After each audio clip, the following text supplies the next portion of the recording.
మరణం మృదంగం రెండో పార్ట్. మీరందరూ ఈ సినిమా ఖచ్చితంగా చూసే ఉంటారు. ఇప్పటిదాకా మనం మొదటి హీరోయిన్ సుహాసిని గురించి అయితే ఇంట్రడక్షన్ అయ్యింది. ఇప్పుడు సెకండ్ హీరోయిన్ ఎవరు ఇందులో? రాధ. రాధ ఒక స్టాక్ హోమ్ అనే ఒక మార్కెటింగ్ ఏజెన్సీకి జనరల్ మేనేజర్గా ఇంటర్వ్యూకి వెళ్తుంది. అక్కడ అందులో సినిమాలో జస్ట్ కట్టే కొట్టే తెచ్చేలాగా చిన్న ఇన్ఫర్మేషన్ లాగా అది అందులోకి వెళ్ళడం, ఆ ఛాంబర్లోకి వెళ్ళడం, సెలెక్ట్ అవ్వడం, జనరల్ మేనేజర్గా సెలెక్ట్ అయ్యారని చెప్పి కంగ్రాచులేషన్స్ చెప్పడం జరుగుతుంది. కానీ ఆ మధ్యలో జరిగిన ఆ క్వశ్చన్స్ అవన్నీ కూడా ఈ పుస్తకంలో అయితే యండమూరి వీరేంద్రనాథ్ గారు చాలా చక్కగా వివరించారు. ఆ ఇంటర్వ్యూ విశేషాలు మనం ఈ కథలో ఈ పార్ట్లో మనం చూద్దాం. సరేనండి. Stock home market. 8 అంతస్తుల భవనం గేటులోకి అనూష అంటే మన హీరోయిన్ రాధ గారు ఆవిడ యొక్క కారు బాణంలా దూసుకుపోయింది. బిల్డింగు లోపల కార్లు పెట్టడానికి వరుసగా గీతలు గీసి ఉన్నాయి. 2 గీతల మధ్య కీచుమన్న బ్రేక్ చప్పుడుతో ఆమె కారు ఒక్కసారిగా ఆపింది. అలా ఆపటంలో వచ్చిన జర్క్కి ఆమె శరీరం లేత ఆకులా కదిలింది. కారు దిగి తాళం వేస్తుండగా వాచ్మెన్ పరిగెత్తుకుంటూ వచ్చి, మేడం, ఈ స్థలం జీఎం అంటే జనరల్ మేనేజర్ కారు పెట్టుకునేది అన్నాడు. అనూష చుట్టూ చూసింది. వరుసగా కార్లు ఉన్నాయి, ఎక్కడా ఖాళీ లేదు. మీ జీఎం ఉద్యోగంలో లేరనుకోండి అని నసిగాడు. మరింకేం, నేను ఆ ఇంటర్వ్యూకే వచ్చాను, పర్వాలేదులే అంటూ ఆమె మెట్లెక్కి లిఫ్ట్ దగ్గరికి వెళ్ళింది. లిఫ్ట్ 4వ అంతస్తులో ఆగింది. ఎడమ పక్క చైర్మన్ గది, కుడి పక్క బోర్డు రూము. మొత్తం ఆ అంతస్తంతా ఎయిర్ కండిషన్ చేయబడ్డట్టు ఉంది. కాళ్ల క్రింద నుంచి గోడ చివరి వరకు మెత్తటి తివాచి పరిచిబడి ఉంది. హాల్ అంతా ఒక రకమైన సుగంధ పరిమళం నిండి ఉంది. ఆమె వెళ్ళి కుర్చీలో కూర్చుంది. అప్పటికే 3 ఉన్నారక్కడ. 3 మగవాళ్లే. ఒకరికి 35 ఏళ్ళు ఉంటాయి. లొడలొడా వాగుతున్నాడు. 30 ఏళ్ళు దాటాక కూడా అంతల్లా మాట్లాడుతున్నాడంటే ఆ మనిషి డెప్త్ తక్కువైన వాడయి ఉంటాడు. స్టాక్ హోమ్ లాంటి సంస్థ అలాంటి వాడిని చాలా సులభంగా గుర్తించి నిరాకరిస్తుంది. రెండో వ్యక్తి కూర్చున్న భంగిమ మిగతా వారికన్నా అతను ఎక్కువ అన్న బాడీ పొజిషన్ బట్టి అతను రికమెండేషన్ క్యాండిడేట్ అని గుర్తించింది. మూడవ అభ్యర్థి మౌనంగా వింటున్నాడు. అవతలి వ్యక్తి మాట్లాడే నానా చెత్తని మౌనంగా వింటూ అందులో కూడా తనకి పనికి వచ్చేది ఏదైనా ఉందేమో అని వెతుకుతున్నాడంటే అతను తెలివైన వాడు అయి ఉంటాడు. బహుశా తనకి పోటీ పడేది అతడే కావచ్చు. అప్పుడే వచ్చిన ఆమెని 3 పలకరించారు. మాటల సందర్భంలో వాళ్ళ వివరాలు తెలుసుకుంది అనూష. మిగతా 2 కూడా తీసిపడేయ తగినంత చిన్నవాళ్ళు కారు. 2 విదేశాల్లో చదువుకున్నారు. పెద్ద పెద్ద కంపెనీల్లో అనుభవం ఉంది. ఒకరు బిర్లా కంపెనీలో చాలా కాలం పనిచేశారు.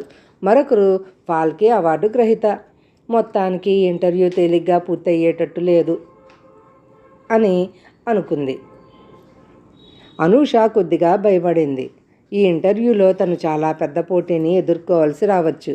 అయినా అందులో ఆశ్చర్యం ఏమీ లేదు. స్టాక్ హోమ్ బిర్లా కంపెనీ నుంచి ఉద్యోగస్తుల్ని ఆకర్షించగల ఏకైక సంస్థ. 2000 కోట్ల లావాదేవీలతో భారతదేశపు కామర్స్ని తన గుప్పెట్లో పెట్టుకుని వ్యవహారం నడిపిస్తున్న ఏకైక సంస్థ. దాని జనరల్ మేనేజర్ పదవి అంటే 60,000 జీతం, ఎయిర్ కండిషన్డ్ కారు, ఇల్లు, ఇంకా అలా చాలా ఉన్నాయి. కేవలం 4 పిలిచారంటే ఎంతో వడపోత జరిగి ఉంటుంది. నిజమే, అప్లికేషనే 8 పేజీలుంది. వాటి ఆధారంగా ముందు ఎన్నిక జరిగిపోయిందన్నమాట. భారతదేశపు అత్యంత ప్రతిష్టాకరమైన సంస్థల్లో ప్రతిష్టాకరమైన స్థానం కోసం ఈ 3తో పోటీ పడక తప్పదు. మిమ్మల్ని రమ్మంటున్నారు. నౌకరు మాటలకి 4 అటు చూశారు. ఎవరిని? 4 ఊహించని ఈ సమాధానానికి 4 ఒకరి మొహాలు ఒకరు చూసుకున్నారు. లేచి లోపలికి వెళ్ళారు. విశాలమైన గదిలో టేబుల్, తివాచీలతో సహా ప్రతి వస్తువు బంగారు రంగులో ఉంది. దాదాపు ఈ గోడ నుంచి ఆ గోడ వరకు ఉన్న పెద్ద టేబుల్ వెనుక కూర్చుని ఉన్నాడు. Stock home chairman PS Panda 55 ఏళ్ల యువకుడు. కేవలం తన స్వశక్తితో ఆ సంస్థని అంత పైకి తెచ్చినవాడు. అతడి పక్కనే మరో వ్యక్తి కూర్చుని ఉన్నాడు. అతడెవరో ఆమెకు తెలుసు. అతడి పేరు గాంధీ. అతడు స్వంతంగా స్థాపించిన కంప్యూటర్ బ్రెయిన్స్ సంస్థ ప్రధానాధికారి. శకుంతలాదేవి, పెరల్మ్యాన్ల వాళ్లలాగా ఎంత పెద్ద లెక్కనైనా అతడు క్షణాల్లో చేయగలడని ప్రతీతి. ఆమెకు జరగబోయేది అర్థమయ్యింది. తమ ఇంటర్వ్యూ నిర్వహించడానికి అతడిని పిలిచారు. ఆమె ఊహ నిజమే. చైర్మన్ గొంతు సవరించుకుని జెంటిల్మెన్ అన్నాడు. అన్న తరువాత తప్పు తెలుసుకుంటున్నట్టు అండ్ జెంటిల్ ఉమెన్ అని సవరించాడు. ముసిముసి నవ్వుల మధ్య ఆయన తిరిగి చెప్పడం ప్రారంభించాడు. Stock home general manager post అంటే సామాన్యమైంది కాదు అని మీకు తెలుసు. క్షణాల్లో నిర్ణయం తీసుకోవాలి. తీసుకునే నిర్ణయం ఏమాత్రం తప్పైనా అది ఈ సంస్థకే కాదు, మొత్తం దేశానికే ఒక్కోసారి ప్రమాదకరంగా పరిణమించవచ్చు. ఆమెకు ఆ విషయం తెలుసు. అంతకుముందు బంగారం ధర పెరుగుదల విషయంలో ఈ సంస్థలో జనరల్ మేనేజర్గా పనిచేసే వ్యక్తి తీసుకున్న తప్పుడు నిర్ణయం వల్ల సంస్థకి సుమారు 60 లక్షల నష్టం వచ్చినట్టు అంచనా. అందుకే అతడు తొలగించబడ్డాడు. అందరికీ తెలిసిన అత్యంత రహస్యం ఇది, ఆయన కొనసాగించాడు. కాబట్టి అభ్యర్థి ఎన్నిక విషయంలో మేము ఏ చొరవ చూపించదలుచుకోలేదు. దీన్నంతా ఇదిగో ఈయనకి అప్పగించాము. ఈయన మీకు తెలిసే ఉంటుంది అన్నాడు.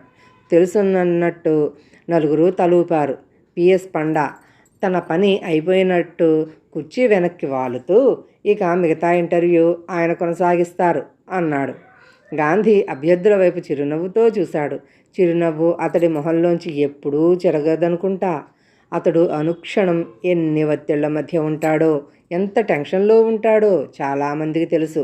కొడుకు స్కూల్లో పుస్తకం పారేసుకున్నాడని తెలిసి రక్త ప్రసరణ హెచ్చి వాడిని చావబాదే తండ్రులు, లైటు లేకుండా వెళ్తున్నందుకు స్కూటర్ని పోలీసులు పట్టుకుంటే అదో సమస్యగా 2 రోజుల పాటు ఆఫీసులో పనిచేయకుండా దీర్ఘాలోచనలో మునిగిపోయేవారు అతన్ని చూసి చాలా నేర్చుకోవాలి.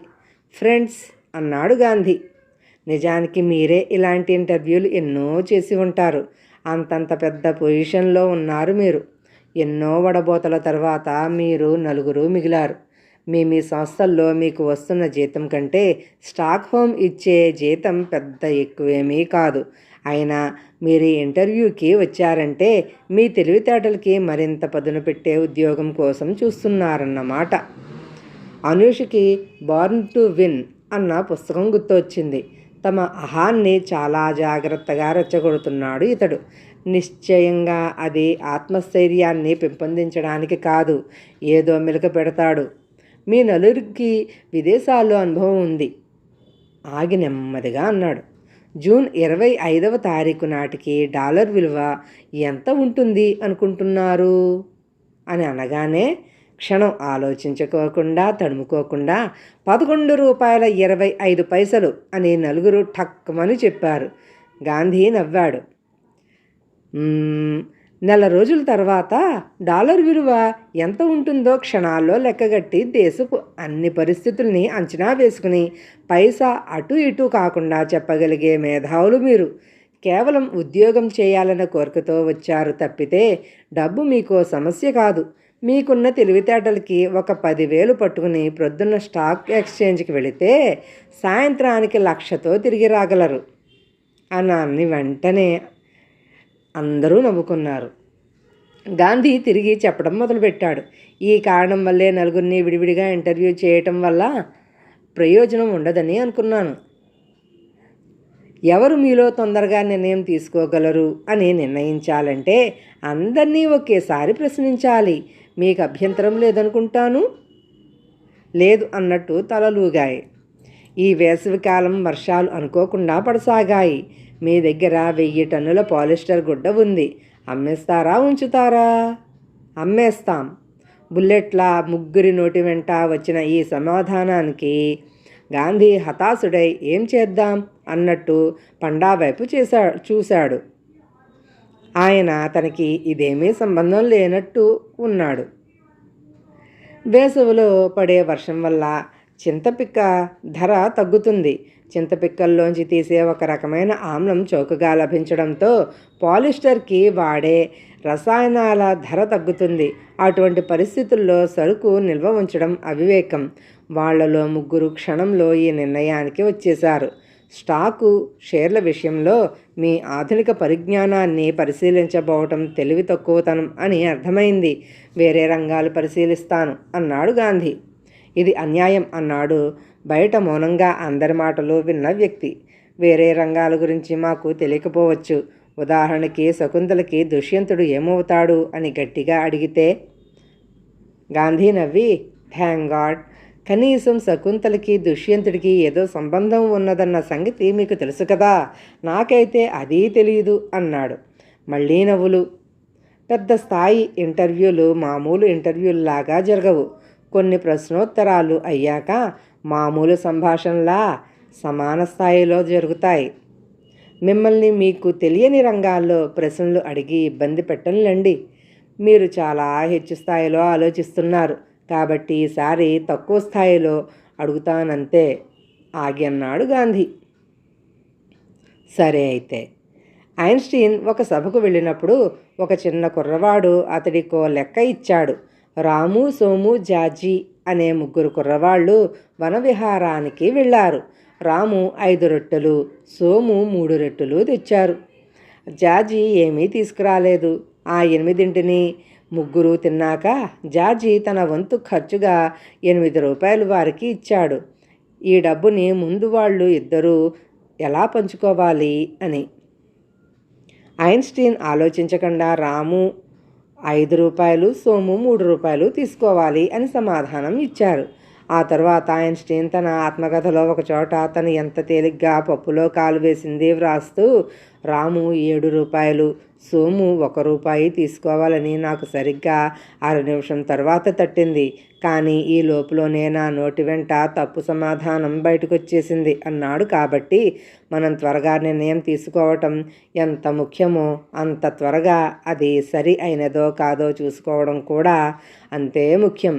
ఈ రెండింటికి మధ్య సరి అయిన గీత సరిగ్గా గీయగలిగిన వారే అని ఆగి నెమ్మదిగా అన్నాడు స్టాక్హోమ్ జనరల్ మేనేజర్. ఏది?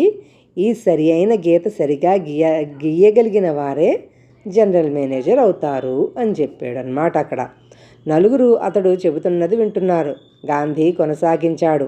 మీ ఎదురుగా కాగితం, పెన్సిల్ ఉన్నాయి. వరుసగా వ్రాయండి. నాసా వారు రోదసీ యాత్రకి సంబంధించిన ఒక క్విజ్ ఏర్పాటు చేశారు. అందులో అన్నిటికన్నా ఎక్కువగా నన్ను ఆకర్షించిన ప్రశ్న ఇది. ఎంత తొందరగా మీరు సమాధానం రాశారు అన్న దాని మీద ఆధారపడి ఉంటుంది మీ ఈ విజయం. నలుగురు అభ్యర్థులు అప్రయత్నంగా పెన్సిళ్ళు చేతుల్లోకి తీసుకున్నారు. చంద్రమండలం మీద రాకెట్ దిగి మీరు మరో చిన్న వాహనంలో అన్వేషణకి బయలుదేరారు. మీ స్పేస్ కారు రాకెట్ నుంచి దాదాపు 200 కిలోమీటర్ల దూరం వచ్చాక అనుకోని ప్రమాదానికి ఎదురై మీ కారు శిథిలమైపోయింది. మీరు మీ రాకెట్ దగ్గరికి ఈ 200 కిలోమీటర్ల దూరాన్ని నడిచి వెళ్ళాలి. మీ కారులో కొన్ని వస్తువులు చెడిపోకుండా ఉన్నాయి, కానీ మీరు మీతో పాటు కొన్నింటిని మాత్రమే తీసుకుపోగలరు. ప్రాముఖ్యతని బట్టి ఈ 15 వస్తువుల్ని వరుసగా వ్రాయండి. అన్నిటికన్నా ముఖ్యమైన దాన్ని నెంబర్ 1గా అలా ఆ రకంగా రాయండి అంటూ చెప్పడం ప్రారంభించాడు. అగ్గిపెట్టె, ఘనాహారం, 50 అడుగుల నైలాన్ తాడు, మీ భార్య ఫోటో, చేతిలో ఇమిడే చిన్న స్టవ్, ఒక 38 పిస్టల్, పాల డబ్బా, ఆక్సిజన్ ట్యాంకు, చంద్రమండలం మ్యాపు, దిక్సూచి, ప్రథమ చికిత్స పెట్టే, నీళ్ల సీసా, చంద్రమండలం మ్యాపు, దిక్సూచి, ప్రథమ చికిత్స పెట్టే, నీళ్ల సీసా, ర్యాకెట్లో ఉన్న వాళ్లతో మాట్లాడగలిగే టెలిఫోన్ లాంటి సాధనం, ఫ్లాష్ కెమెరా, చంద్రశిలల్ని తవ్వే గుణపం. అతడు చెప్పడం ప్రారంభించగానే ఆమె వ్రాయటం మొదలుపెట్టింది. మిగతా అందరూ అతడు చెబుతున్న 15 పేర్లు వరుసగా ముందు వ్రాసుకుని తిరిగి వాటి ప్రాముఖ్యత బట్టి క్రమంలో అమర్చసాగారు. ఆమె అలా చేయలేదు. మన హీరోయిన్ మరి హీరోయిన్నే కదా, తెలివితేటలు ప్రదర్శించాలి కదా ఇక్కడ. అందుకు ఆమె ఏం చేసిందంటే, మన రాధగారు అతడు చెబుతూ ఉండగానే వాటి ప్రాముఖ్యతని మనసులో ఆలోచించుకోసాగింది. అగ్గిపెట్టె, చంద్రమండలంలో అగ్గిపెట్టే అవసరం ఏముంటుంది? అన్నిటికన్నా చివర దాన్ని వేసింది. ఆక్సిజన్ అన్నిటికన్నా పైన దాన్ని ఉంచింది. ఆక్సిజన్ ఫస్ట్లో పెట్టింది. ఇలా అతడు చెబుతూ ఉండగానే వాటిని వరుస క్రమంలో సర్దేసింది. అతడు ఆఖరి పదం చెప్పడం, ఆమె దాన్ని వ్రాసి కాగితాన్ని అతడి ముందుకు తోయటం రెండూ ఒకే క్షణంలో జరిగాయి. కంప్యూటర్ బ్రెయిన్గా పేరుగాంచిన గాంధీ కూడా ఆమె వేగానికి ఆశ్చర్యపోయాడు.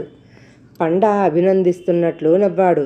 మిగతా వాళ్ళు కూడా ఈ లోపులో తమ సమాధాన పత్రాలని అందించారు. గాంధీ వాటిని తీసుకుని పక్కన పెట్టుకున్నాడు. సమాధానాల మీద అతడికి ఉత్సాహం లేదు. అవలంబించిన విధానం పట్లే అతడికి ఇంట్రెస్ట్ అని తెలుస్తూ ఉంది. ఆ తరువాత మళ్ళీ ప్రశ్నలు ప్రారంభమయ్యాయి. రకరకాల ప్రశ్నలు. తనతో పోటీ పడుతున్న అభ్యర్థుల్లో ఇద్దరు తనకి సరియైన ఉజ్జీలుగా గ్రహించింది అనూష. వాళ్లకున్న అనుభవం కూడా తక్కువైనదేమీ కాదు. కేవలం రికమెండేషన్ క్యాండిడేట్ అనుకున్న ఒకడు మాత్రం కాస్త వెనుకబడ్డాడు. నిజానికి మిగతా ఇద్దరు తనకన్నా ఎక్కువ విద్యావంతులు, స్టాక్ ఎక్స్చేంజ్ అనుభవం ఉన్నవాళ్ళు. ఇంతలో గాంధీ ఆఖరి ప్రశ్న అడిగాడు. ఇదేండి మంచి ట్విస్ట్. ఫ్రెండ్స్, చిన్న ప్రశ్న, నిజంగా చాలా చిన్నది. హైదరాబాద్ నుంచి హెలికాప్టర్ మీద ఉత్తర దిశగా 2000 కిలోమీటర్లు ప్రయాణం చేసి కుడివైపుకి తిరిగి 2000 కిలోమీటర్లు ప్రయాణం చేసి దక్షిణం వైపుకి మరో 2000 కిలోమీటర్లు వచ్చి అక్కడి నుంచి మళ్ళీ కుడివైపుకి 2000 కిలోమీటర్లు ప్రయాణం సాగించి క్రిందికి దిగితే ఎక్కడ దిగుతాం? అర్థమైందా కృష్ణ? హైదరాబాద్ నుంచి హెలికాప్టర్ మీద ఉత్తర దిశగా 2000 కిలోమీటర్లు ప్రయాణం చేసి కుడివైపుకి తిరిగి 2000 కిలోమీటర్లు ప్రయాణం చేసి దక్షిణం వైపుకి మరో 2000 కిలోమీటర్లు వచ్చి అక్కడి నుంచి మళ్ళీ కుడివైపుకి 2000 కిలోమీటర్లు ప్రయాణం సాగించి క్రిందికి దిగితే ఎక్కడ దిగుతాం? ఇది ప్రశ్న. అందరూ చెప్పారు. అందరూ కాదు, కొందరే అండి. మన హీరోయిన్ చెప్పలేదు కదా. ఏం చెప్పారంటే బయలుదేరిన చోటికే అని ముగ్గురిలో ఒకడు చప్పున అన్నాడు. గాంధీ అంతకుముందు అడుగుతున్నప్పుడు ప్రశ్న పూర్తి కాకుండానే అనూష సమాధానం అందించడం గుర్తొచ్చి ఈసారి తను అలా చేసి ఉంటాడు. అనూష ఎవరు? ఆ ముగ్గురిలో ఒకడు. తక్కువని ముందర వాడు చెప్పేశాడనమాట ఆన్సరు. అది ఆన్సరు తప్పు. ఈసారి తను అలా చేసి ఉంటాడు. అనూష తలెత్తి గాంధీ మొహంలోకి చూసింది. అతడి మొహంలో ఏ భావమూ లేదు. ఆ జవాబు సరి అయినదో కాదో చెప్పలేదు అతడు. మిగతా ఇద్దరూ కూడా దీర్ఘాలోచనలో ఉన్నారు. ముగ్గురి పరిస్థితి ఇరుకున పడ్డట్టు అయ్యింది. మొదటివాడు చెప్పింది నిజంగా సరి అయిన సమాధానం అయితే, గాంధీ అన్నట్టు ఇది నిజంగా చిన్న ప్రశ్నే అయితే, కేవలం తాము ఫూల్స్ అవటం కోసమే ఆ ప్రశ్న ఉద్దేశింపబడినది అయి ఉంటుంది. స్టాక్హోమ్ లాంటి పెద్ద సంస్థ తన జనరల్ మేనేజర్ ఒక చిన్న విషయం కోసం ఇంత సమయం వృధా చేసుకోవటం ఇష్టపడదు. అలా అని తప్పు నిర్ణయం తీసుకోవటం అసలు సహించదు. మళ్ళీ క్వశ్చన్. హెలికాప్టర్ ఎక్కడ దిగుతుంది?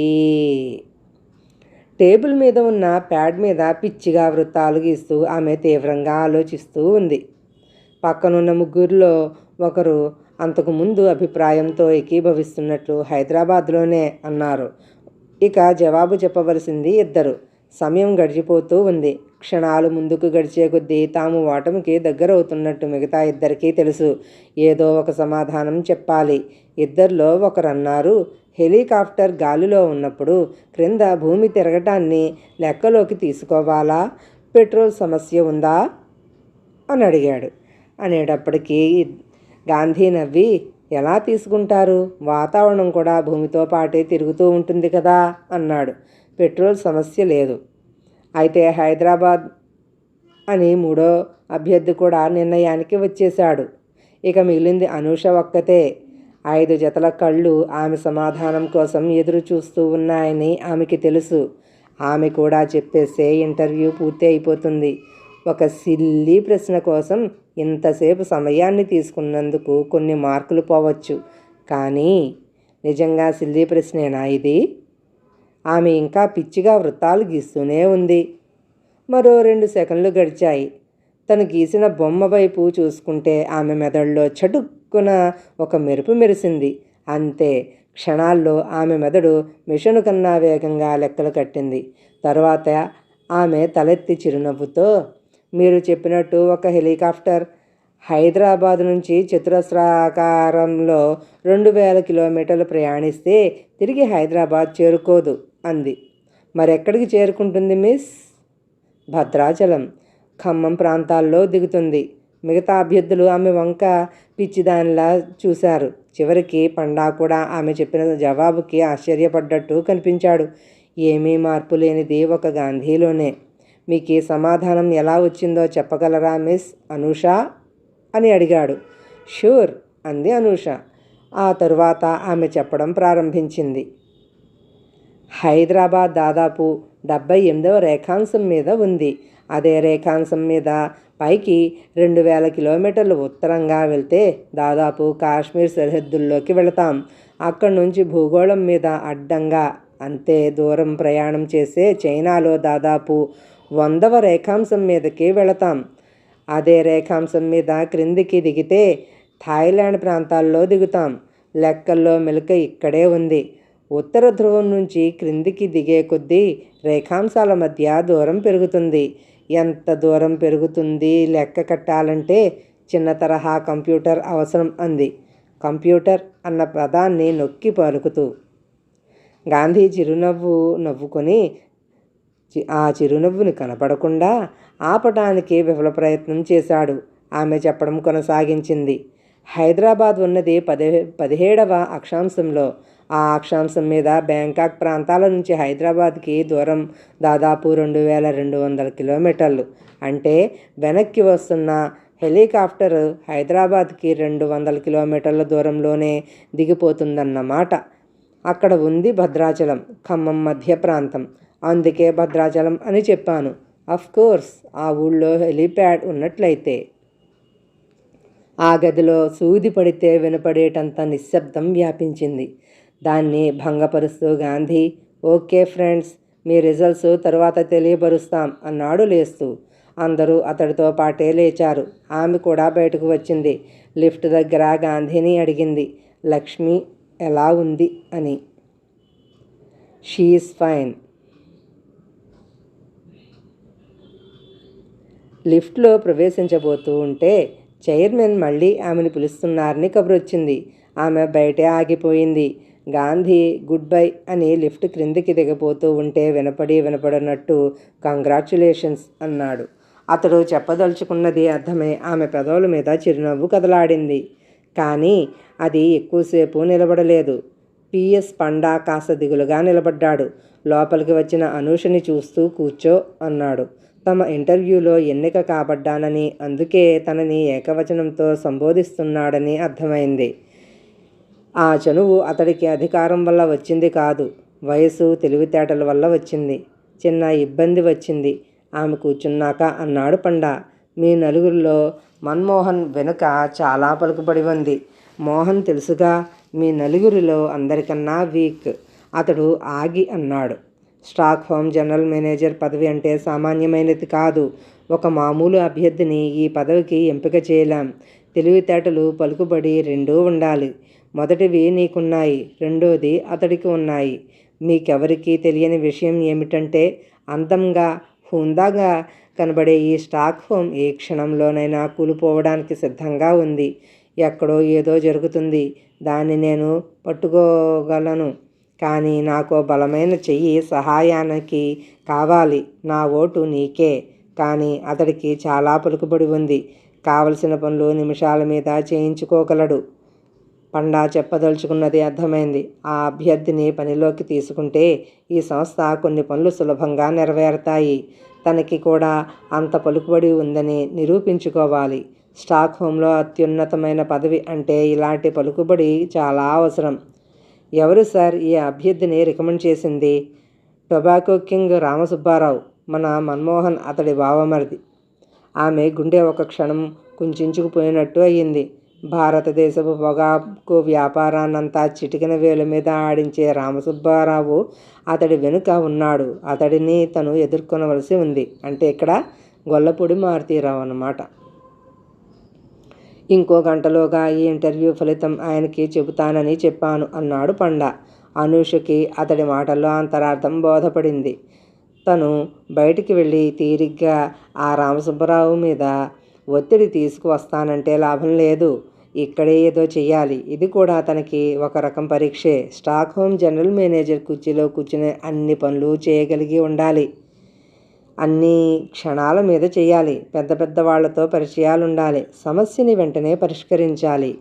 ఆమె ముందుకు వంగి, నేనొకసారి మీ ఫోను ఉపయోగించుకోవచ్చా అని అడిగింది. పక్క గదిలో ఉంది అన్నాడు ఆంటీ ఛాంబర్ చూపిస్తూ. ఆమె ఆ చిన్న గదిలోకి వెళ్ళి ఫోన్ అందుకుంది. సరిగ్గా నిమిషం తర్వాత ఆమె ఢిల్లీ సర్కిల్ డీసీపీ ఇంటికి ఫోన్లో ట్రంక్ కాల్ మాట్లాడుతూ ఉంది. అన్నయ్య ఉన్నాడా? లేడు మేడం. అక్కర్లేదు, నేను నీకోసమే ఫోన్ చేశాను. ఆ బెంగాలీ వంటవాడు హరిసేన్ కంఠంలో ఆశ్చర్యం స్పష్టంగా కనిపించింది. ఎందుకు మేడం అని అడిగాడు. నువ్వు చాలా బాగా నాటకాలు ఆడేవాడివని అన్నయ్య చెబుతూ ఉండేవాడు. వాడు తబ్బిబ్బై అవును మేడం హిందీలో అన్నాడు. చిన్న నాటకం ఆడాలి అంటూ చేయవలసింది చెప్పింది. ఆమె చెప్పినదంతా విని ఆ వంటవాడు కంగారు పడ్డాడు. కానీ ఎలాగో ఒప్పించింది. ఆ తర్వాత ఆ లైన్ కట్ చేసి రామసుబ్బారావుకి ఫోన్ చేసింది. తర్వాత భాగం రేపు చెప్పుకుందాం.